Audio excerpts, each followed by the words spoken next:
ਅਗਲੀ ਗੱਲ ਕਰੀਏ ਪੰਜਾਬ ਦੇ ਲਿਹਾਜ਼ ਤੋਂ ਹੀ, ਪੰਜਾਬ ਦੇ ਪਰਸਪੈਕਟਿਵ ਤੋਂ ਦੇਖੀਏ ਜੰਗ ਨੂੰ, ਪੰਜਾਬ ਦਾ ਕਾਰੋਬਾਰ ਠੱਪ ਹੋਇਆ ਪਿਆ ਜੀ ਜੰਗ ਦੇ ਚੱਲਦੇ। ਇਹੀ ਸਵਾਲ ਤਾਂ ਫਿਰ ਉੱਥੇ ਹੈ ਜੀ, ਮਤਲਬ ਕਿ ਉਹਨਾਂ ਨੂੰ ਤਾਂ ਪੰਜਾਬ ਦਾ ਵੀ ਫਿਕਰ ਨਹੀਂ ਗਾ, ਸਾਡੀ ਸਿਆਸਤ ਨਹੀਂ ਹੈਗਾ, ਸਹੀ ਗੱਲ ਹੈ, ਬਿਲਕੁਲ। ਮੈਨੂੰ ਤਾਂ ਲੱਗਦਾ ਕਿ ਉਹਨਾਂ ਨੂੰ ਪਤਾ ਵੀ ਨਹੀਂ ਹੋਣਾ ਕਿ ਇਸ ਜੰਗ ਦਾ ਅਸਰ ਪੰਜਾਬ ਤੇ ਕਿੰਨਾ ਪੈ ਗਿਆ ਤੇ ਕਿਵੇਂ ਪੈ ਗਿਆ। ਨਹੀਂ ਜੀ, ਉਹਨਾਂ ਦਾ ਤਾਂ ਵਿਸ਼ਾ ਵੀ ਨਹੀਂ ਹੋਣਾ। ਤੁਸੀਂ ਇੱਥੋਂ ਅੰਦਾਜ਼ਾ ਲਾਓ ਕਿ ਅੱਜ ਦੁਨੀਆ ਨੂੰ ਤੇਲ ਦਾ ਫਿਕਰ ਪੈ ਗਿਆ ਕਿ ਈਰਾਨ ਨੇ ਉਹ ਰੂਟ ਬੰਦ ਕਰਤਾ ਜੀ, ਤੇ ਉਹਦਾ ਅਸਰ ਜੇ ਦੁਨੀਆ ਤੇ ਪੈ ਰਿਹਾ ਤਾਂ ਕੀ ਉਹ ਭਾਰਤ ਤੇ ਪੰਜਾਬ ਤੇ ਨਹੀਂ ਪੈ ਰਿਹਾ ਹੋਊਗਾ। ਉਸੇ ਤਰੀਕੇ ਕਾਰ ਨਾਲ ਅਸੀਂ ਆਯਾਤ ਨਿਰਯਾਤ ਦੇ ਰਾਹੀਂ ਮੁਲਕਾਂ ਨਾਲ ਜੁੜੇ ਹਾਂ ਜੀ, ਤੇ ਕੀ ਸਾਡੇ ਮੌਜੂਦਾ ਮੁੱਖ ਮੰਤਰੀ, ਕੀ ਸਾਡੇ ਗ੍ਰਹਿ ਮੰਤਰੀ ਹੈ, ਕੀ ਦੂਜੀ ਪਾਰਟੀ ਦੇ ਵਿੱਚ ਮੁੱਖ ਮੰਤਰੀ ਬਣਨ ਲਈ 7-8 ਦੀ ਲਾਈਨ ਜਿਹੜੀ ਲੰਬੀ ਆ ਉਹ ਹੈ, ਕੀ ਪੰਥਕ ਧਿਰਾਂ ਤੇ, ਕੀ ਰਾਜਨੀਤਿਕ ਧਿਰਾਂ ਤੇ, ਕੀ ਸਮਾਜਿਕ ਚਿੰਤਕ, ਕੀ ਉਹਨਾਂ ਨੇ ਇਸ ਮਸਲੇ ਤੇ ਕਦੇ ਸਮਝਿਆ ਕਿ ਆਰਥਿਕ ਤੌਰ ਦੇ ਉੱਤੇ ਪੰਜਾਬ ਦੇ ਵਪਾਰੀ ਦਾ, ਕਾਰੋਬਾਰੀ ਦਾ, ਕਿਸਾਨੀ ਦਾ, ਆੜਤੀਏ ਦਾ, ਇਹਨਾਂ ਸ਼ੈਲਰਾਂ ਵਾਲਿਆਂ ਦਾ ਜਾਂ ਸਪਲਾਇਰਾਂ ਦਾ, ਉਹਨਾਂ ਦਾ ਕੀ ਨੁਕਸਾਨ ਹੋਣਾ ਤੇ ਉਹਦੇ ਨਾਲ ਥੱਲੇ ਵਾਲੇ ਕੰਮ ਕਰਨ ਵਾਲਿਆਂ ਤੇ ਵੀ ਕੀ ਪ੍ਰਭਾਵ ਪੈਣਾ। ਜੀ ਸਹੀ, ਕਿਤੇ ਇਹਨਾਂ ਦਾ ਵਿਸ਼ਾ ਨਹੀਂ ਗਾ। ਪ੍ਰਵੀਨ ਜੀ, 1500 ਕਰੋੜ ਦੇ ਕਰੀਬ, 1400 ਤੋਂ 1500 ਕਰੋੜ ਦੇ ਕਰੀਬ ਦਾ ਕਾਰੋਬਾਰ ਸਾਡਾ 1 ਸਕਿੰਟ 'ਚ ਠੱਪ ਹੋ ਕੇ ਰਹਿ ਗਿਆ। ਪੰਜਾਬ ਤੋਂ ਕੁੱਲ ਮਿਲਾ ਕੇ ਜਦੋਂ ਮੈਂ ਦੇਖਦਾ ਤਾਂ 16,000 ਕਰੋੜ ਤੋਂ ਵੱਧ, 17,000 ਕਰੋੜ ਦੇ ਕਰੀਬ ਦਾ ਕਾਰੋਬਾਰ ਹੈ ਜਿਹੜਾ ਇਹਨਾਂ ਖਾੜੀ ਦੇਸ਼ਾਂ ਦੇ ਨਾਲ ਸੰਬੰਧ ਰੱਖਦਾ ਇੱਕ ਤਰ੍ਹਾਂ ਨਾਲ। ਬਿਲਕੁਲ ਸਹੀ ਹੈ। 16,694 ਕਰੋੜ ਜੀ, ਜਿਹਦੇ ਵਿੱਚ 3,000 ਦੇ ਕਰੋੜ ਦੇ ਕਰੀਬ ਇੰਜੀਨੀਅਰਿੰਗ ਗੁੱਡਸ ਜਾਂਦੇ ਆ ਸਾਡੇ। ਠੀਕ ਹੈ। ਤੇ 11,956, 12,000 ਕਰੋੜ ਦਾ ਚੌਲ ਦਾ ਕਾਰੋਬਾਰ ਹੈ ਸਾਡਾ। ਫਿਰ ਉਹ ਤੋਂ ਬਿਨਾਂ ਕੱਪੜੇ ਨੇ, ਹੋਰ ਮਤਲਬ ਚੀਜ਼ਾਂ ਨੇ, ਉਹ ਸਾਰਾ ਵੀ ਮਤਲਬ ਕਿ ਕਰੀਬ 1700-1800 ਕਰੋੜ ਦਾ। ਠੀਕ ਹੈ। ਸੋ ਕੁੱਲ ਮਿਲਾ ਕੇ ਅਸੀਂ 17,000 ਕਰੋੜ ਦੇ ਕਰੀਬ ਦਾ ਕਾਰੋਬਾਰ ਕਰਦੇ ਹਾਂ, ਜਿਹਦੇ ਵਿੱਚੋਂ 1400 ਕਰੋੜ ਦਾ ਇਮੀਡੀਏਟਲੀ ਇਸ ਜੰਗ ਕਰਕੇ ਠੱਪ ਹੋ ਗਿਆ। ਸਹੀ। ਜਦੋਂ ਇਹ ਰਮਜ਼ਾਨ ਦੇ ਦਿਨ ਆਉਂਦੇ ਨੇ ਤਾਂ ਉਹਨਾਂ ਦਿਨਾਂ 'ਚ ਪੰਜਾਬ ਤੋਂ ਚੌਲ ਦੀ ਸਪਲਾਈ, ਪੰਜਾਬ ਤੋਂ ਨਵੇਂ ਕੱਪੜਿਆਂ ਦੀ ਸਪਲਾਈ, ਇਹਨਾਂ ਚੀਜ਼ਾਂ ਦੀ ਹੈ ਨਾ ਸਪਲਾਈ ਹੋਰ ਵੱਧ ਜਾਂਦੀ ਹੈ। ਸਹੀ ਹੈ। 1500 ਕੰਟੇਨਰ ਹਰ ਮਹੀਨੇ ਪੰਜਾਬ ਤੋਂ ਜਾਂਦਾ। ਕਹਿਣ ਨੂੰ ਹੈ 1500 ਕੰਟੇਨਰ। ਜੀ। ਤੇ ਇੱਥੋਂ ਦਾ ਜਾਂ ਲਾ ਲਓ ਫਿਰ, ਮਤਲਬ ਕਿ ਜੇ 1500 ਹਰ ਮਹੀਨੇ ਜਾ ਰਿਹਾ ਤਾਂ ਜੇ ਉਹ 1 ਮਹੀਨੇ ਲਈ ਵੀ ਰੁਕ ਗਿਆ ਕੰਮ ਤਾਂ ਕਿੰਨੀ ਚੇਨ ਟੁੱਟੂਗੀ ਪਿੱਛੇ ਤੱਕ ਜੀ। ਸਹੀ ਗੱਲ। ਕੀ ਉਹਦੇ ਤੇ ਸਾਡੀ ਕੋਈ ਉਂਗਲ ਹੈਗੀ ਹੈ? ਮੈਂ ਦੇਖ ਰਿਹਾ ਸੀਗਾ ਕਿ ਜੋ ਕਹਿੰਦੇ ਕਿ ਜਿਹੜਾ ਐਕਸਪੋਰਟ ਵਾਲਾ ਸਮੁੰਦਰੀ ਰਸਤਾ ਹੈ ਉਹ 'ਚ ਬ੍ਰੇਕ ਆ ਗਈ।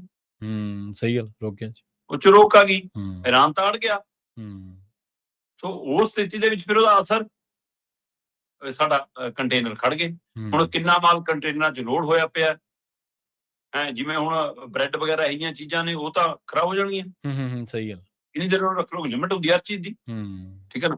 ਮੈਨੂੰ ਤਾਂ ਅਨਾਜ ਦਾ ਵੀ ਫਿਕਰ ਹੈ ਕਿ ਉਹਦੇ ਤੇ ਵੀ ਅਸਰ ਪੈਣਾ ਹੈ। ਠੀਕ ਹੈ, ਕੱਪੜੇ ਲੀੜੇ ਕਿੰਨੀ ਦੇਰ ਪਏ ਰਹਿੰਦੇ ਨੇ ਕੀ ਨਹੀਂ, ਪਰ ਉਹਦੀ ਗਾਂਹ ਵਾਲੀ ਚੇਨ ਬਣਾਉਣ ਦਾ ਕੰਮ, ਜਿਹੜੇ ਆਰਡਰ ਲਏ ਹੋਏ ਨੇ, ਪੈਸੇ ਆਏ ਹੋਏ ਨੇ, ਪੈਸੇ ਗਏ ਹੋਏ ਨੇ, ਉਹਦਾ ਅਸਰ, ਉਹ ਘਾਟਾ ਵਾਧਾ ਕਿਹਨੇ ਸਹਿਣਾ ਜੀ। ਇਸੇ ਤਰ੍ਹਾਂ ਫਿਰ ਦੂਸਰਾ ਇਹਦੇ ਵਿੱਚ ਹੈਗਾ ਕਿ ਜਿਹੜਾ ਈਰਾਨ ਤੇ ਦੁਬਈ ਦਾ ਰਸਤਾ ਹੈ ਉਹ ਵੀ ਮਤਲਬ ਕਿ ਪੂਰੀ ਤਰ੍ਹਾਂ ਨਾਲ, ਇੱਕ ਤਰ੍ਹਾਂ ਨਾਲ ਹੈ ਨਾ, ਰਾਹ ਬੰਦ ਹੈ। ਤੇ ਇਸ ਲਈ ਉਹਦੇ ਤੇ ਪਰ ਜਦੋਂ ਮੈਂ ਚੀਜ਼ਾਂ ਦੇ ਹਵਾਲੇ ਨਾਲ ਸਮਝਣ ਦੀ ਕੋਸ਼ਿਸ਼ ਕਰਦਾ, ਮੈਂ ਦੇਖ ਰਿਹਾ ਸੀਗਾ ਕਿ ਕੱਪੜਾ ਜਿਹੜਾ ਪੰਜਾਬ ਤੋਂ ਹੈ 350 ਕਰੋੜ ਦੇ ਕਰੀਬ ਹੈ। ਠੀਕ ਹੈ ਜੀ। 360 ਕਰੋੜ ਦਾ ਕੱਪੜੇ ਦਾ ਕਾਰੋਬਾਰ ਹੈ ਪੰਜਾਬ ਤੋਂ ਜੀ। ਇਸੇ ਤਰ੍ਹਾਂ ਬਿਸਕੁਟ ਵਗੈਰਾ, ਮਿੱਠੇ ਬਿਸਕੁਟ 200 ਕਰੋੜ ਦੇ ਕਰੀਬ, 186 ਕਰੋੜ ਤੋਂ ਵੱਧ ਦਾ ਕਾਰੋਬਾਰ ਹੈ। ਫਿਰ ਉਹਦੇ ਵਿੱਚ ਖੇਡਾਂ ਦਾ ਸਮਾਨ 500 ਕਰੋੜ ਦੇ ਕਰੀਬ, 493 ਕਰੋੜ ਦੇ ਨੇੜੇ ਕਾਰੋਬਾਰ ਹੈ। ਠੀਕ ਹੈ ਜੀ। ਫਿਰ ਉਹਦੇ ਵਿੱਚ ਮਸ਼ੀਨਾਂ ਦੇ ਪੁਰਜੇ ਵਗੈਰਾ 150 ਕਰੋੜ ਤੋਂ ਵੱਧ, 163-64 ਕਰੋੜ ਦਾ ਕਾਰੋਬਾਰ ਹੈ ਨਾ। ਫਿਰ ਬ੍ਰੈਡ ਵਗੈਰਾ ਜੇ ਉਹ 47 ਕਰੋੜ ਤੋਂ ਉੱਪਰ ਦਾ ਕਾਰੋਬਾਰ ਜੀ। 300 ਕਰੋੜ ਦੇ ਕਰੀਬ ਤਾਂ ਸਾਡੇ ਹਲਦੀ ਪਾਊਡਰ ਵਗੈਰਾ, ਜਿਹੜੀਆਂ ਇਹ ਮਸਾਲੇ ਮਸੂਲੇ, ਇਹਨਾਂ ਦਾ ਵੀ ਕਾਰੋਬਾਰ ਹੈ। ਠੀਕ ਹੈ ਜੀ, ਹੈ ਨਾ। ਫਿਰ ਮਤਲਬ ਬਾਕੀ ਹੋਰ ਜਿਹੜਾ ਹਾਰਡਵੇਅਰ ਵਗੈਰਾ ਜੇ ਉਹ ਕੁੱਲ 1738 ਕਰੋੜ ਦਾ ਤਾਂ ਖਾੜੀ ਦੇਸ਼ ਨਾਲ ਸਿੱਧਾ ਕਾਰੋਬਾਰ ਹੈ ਸਾਡਾ, ਇਹ ਜਿਹੜਾ ਅਦਰਸ ਦਾ। ਇਹ ਤੋਂ ਬਿਨਾਂ ਆਪਾਂ ਗੱਲ ਕਰਕੇ ਹਟੇ ਆਂ ਇੰਜੀਨੀਅਰਿੰਗ ਗੁੱਡਸ ਤੇ ਚੌਲਾਂ ਵਗੈਰਾ ਦੀ। ਚੌਲਾਂ 'ਚ ਮੈਂ ਦੇਖ ਰਿਹਾ ਕਿ ਦੇਸ਼ ਤੋਂ, ਭਾਰਤ ਤੋਂ ਜੇ ਸਾਊਦੀ ਅਰਬ ਨੂੰ 10,000 ਕਰੋੜ ਦਾ ਤੇਲ ਚੌਲ ਜਾਂਦਾ ਤਾਂ ਉਹਦੇ ਵਿੱਚੋਂ 4,000 ਕਰੋੜ ਦਾ ਇਕੱਲੇ ਪੰਜਾਬ ਤੋਂ ਜਾ ਰਿਹਾ। ਜੇ ਈਰਾਨ ਨੂੰ 6,000 ਕਰੋੜ ਤੋਂ ਵੱਧ ਦਾ ਚੌਲ ਜਾ ਰਿਹਾ ਤਾਂ ਉਹਦੇ ਵਿੱਚੋਂ 2500 ਤੋਂ ਵੱਧ ਇਕੱਲਾ ਸਾਡਾ ਪੰਜਾਬ ਦਾ ਜਾ ਰਿਹਾ। ਠੀਕ ਹੈ ਜੀ। ਜੇ ਇਰਾਕ ਨੂੰ 7,000 ਕਰੋੜ ਤੋਂ ਵੱਧ ਦਾ ਚਾਵਲ ਜਾ ਰਿਹਾ ਤਾਂ ਉਹਦੇ ਵਿੱਚ ਪੰਜਾਬ ਦਾ 3,000 ਕਰੋੜ ਦੇ ਕਰੀਬ ਚੌਲ ਜਾ ਰਿਹਾ। ਤੇ ਜੇ ਸੰਯੁਕਤ ਅਰਬ ਅਮੀਰਾਤ ਨੂੰ ਭਾਰਤ ਤੋਂ 3,000 ਕਰੋੜ ਤੋਂ ਵੱਧ ਚੌਲ ਜਾ ਰਿਹਾ ਤਾਂ ਉਹਦੇ ਵਿੱਚੋਂ 1,200-1,300 ਕਰੋੜ ਦਾ ਇਕੱਲੇ ਪੰਜਾਬ ਤੋਂ ਜਾ ਰਿਹਾ। ਤੇ ਇਸੇ ਤਰ੍ਹਾਂ ਯਮਨ ਹੈ, ਯਮਨ 'ਚ ਵੀ 3,000 ਕਰੋੜ ਦਾ ਭਾਰਤ ਤੋਂ ਜਾਂਦਾ, ਜਿਹਦੇ ਵਿੱਚੋਂ 1,200 ਕਰੋੜ ਲਗਭਗ ਪੰਜਾਬ ਤੋਂ। ਸੋ ਕੁੱਲ 29,892 ਲਗਭਗ 30,000 ਕਰੋੜ ਦਾ ਚੌਲ ਦਾ ਕਾਰੋਬਾਰ ਆ ਸਾਡਾ ਇਹਨਾਂ 5-6 ਖਾੜੀ ਦੇਸ਼ਾਂ ਨਾਲ। ਠੀਕ ਹੈ। ਤੇ ਉਹਦੇ ਵਿੱਚੋਂ 30,000 ਦੇ ਵਿੱਚੋਂ 11,956 12,000 ਦਾ ਇਕੱਲੇ ਪੰਜਾਬ ਨਾਲ ਸੰਬੰਧ ਹੈ। ਫਿਰ ਬਾਕੀ ਏਦਾਂ ਹੀ ਹਰਿਆਣੇ ਨਾਲ ਹੋਣਾ, ਮਹਾਰਾਸ਼ਟਰ ਨਾਲ ਹੋਣਾ, ਫਿਰ ਹੋਰ ਯੂਪੀ ਜਾਂ ਹੋਰ ਸੂਬੇ ਹੋਣੇ। ਸੋ ਜੇ ਪੰਜਾਬ ਦਾ ਕਾਰੋਬਾਰ ਮਤਲਬ 16,000 ਕਰੋੜ ਤੋਂ ਵੱਧ ਦਾ ਹੈ ਤੇ ਜਿਸ ਚੋਂ 1,400 ਕਰੋੜ ਦਾ ਸਾਡਾ ਮਾਲ ਡੰਪ ਹੋ ਕੇ ਰਹਿ ਗਿਆ, 1,500 ਕੰਟੇਨਰ ਸਾਡੇ ਰੁਕ ਕੇ ਰਹਿ ਗਏ, ਤਾਂ ਫਿਰ ਇਸੇ ਤਰ੍ਹਾਂ ਬਾਕੀ ਸੂਬਿਆਂ ਤੇ ਵੀ ਅਸਰ ਹੋਣਾ। ਬਿਲਕੁਲ। ਫਿਰ ਭਾਰਤ ਸਰਕਾਰ ਨੂੰ ਇਹ ਵੀ ਫਿਕਰ ਨਹੀਂ। ਜੇ ਸਾਡੇ ਵਾਲਿਆਂ ਨੂੰ ਆਪਣੇ ਸੂਬੇ ਦਾ ਫਿਕਰ ਨਹੀਂ ਤਾਂ ਦੇਸ਼ ਦੀ ਸਰਕਾਰ ਨੂੰ ਵੀ ਮੁਲਕ ਦਾ ਫਿਕਰ ਨਹੀਂ। ਤੁਸੀਂ ਇਸ ਫਿਕਰ ਚੋਂ ਹੀ ਹਾਰਾ ਨਾਰਾ ਮਾਰ ਲਓ। ਜੀ ਸਹੀ ਹੈ। ਜਿਹੜੇ ਕਾਰੋਬਾਰੀ ਵਪਾਰੀਆਂ ਨੂੰ ਤੁਸੀਂ ਕਹਿੰਦੇ ਹੋ ਸਾਡਾ ਪੱਕਾ ਵੋਟ ਬੈਂਕ ਆ, ਉਹਨਾਂ ਦਾ ਹੀ ਦਰਦ ਪਛਾਣ ਲਓ। ਬਿਲਕੁਲ।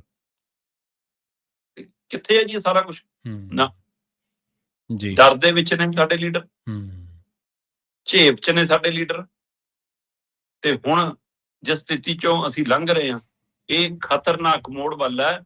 ਇਹ ਇਕੱਲੇ ਗੋਲੇ ਸਿੱਟਣ ਨਾਲ, ਮਿਜ਼ਾਈਲ ਸਾਡੇ ਤੇ ਡਿੱਗਣ ਨਾਲ ਹੀ ਅਸੀਂ ਜੰਗ ਦੇ ਚਪੇਟ 'ਚ ਨਹੀਂ ਗਏ, ਅਸੀਂ ਜੰਗ ਦੀ ਚਪੇਟ 'ਚ ਆ। ਇਹ ਤੋਂ ਬਾਅਦ ਹੋਰ ਕੀ ਹੋਊਗਾ ਜੇ ਪੰਜਾਬ ਦਾ ਹੀ ਅਸਰ।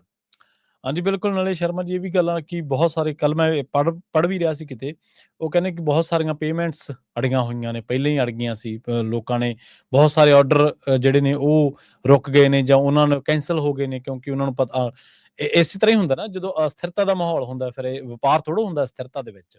ਵਪਾਰ ਤਾਂ ਉਹਦੀ ਹੁੰਦਾ ਜਦੋਂ ਸਟੇਬਿਲਿਟੀ ਆਉਂਦੀ ਹੈ, ਜਦੋਂ ਸਥਿਰਤਾ ਆਉਂਦੀ ਹੈ, ਜਦੋਂ ਸਾਰਾ ਕੁਛ ਆਮ ਵਾਂਗ ਹੋ ਜਾਂਦਾ।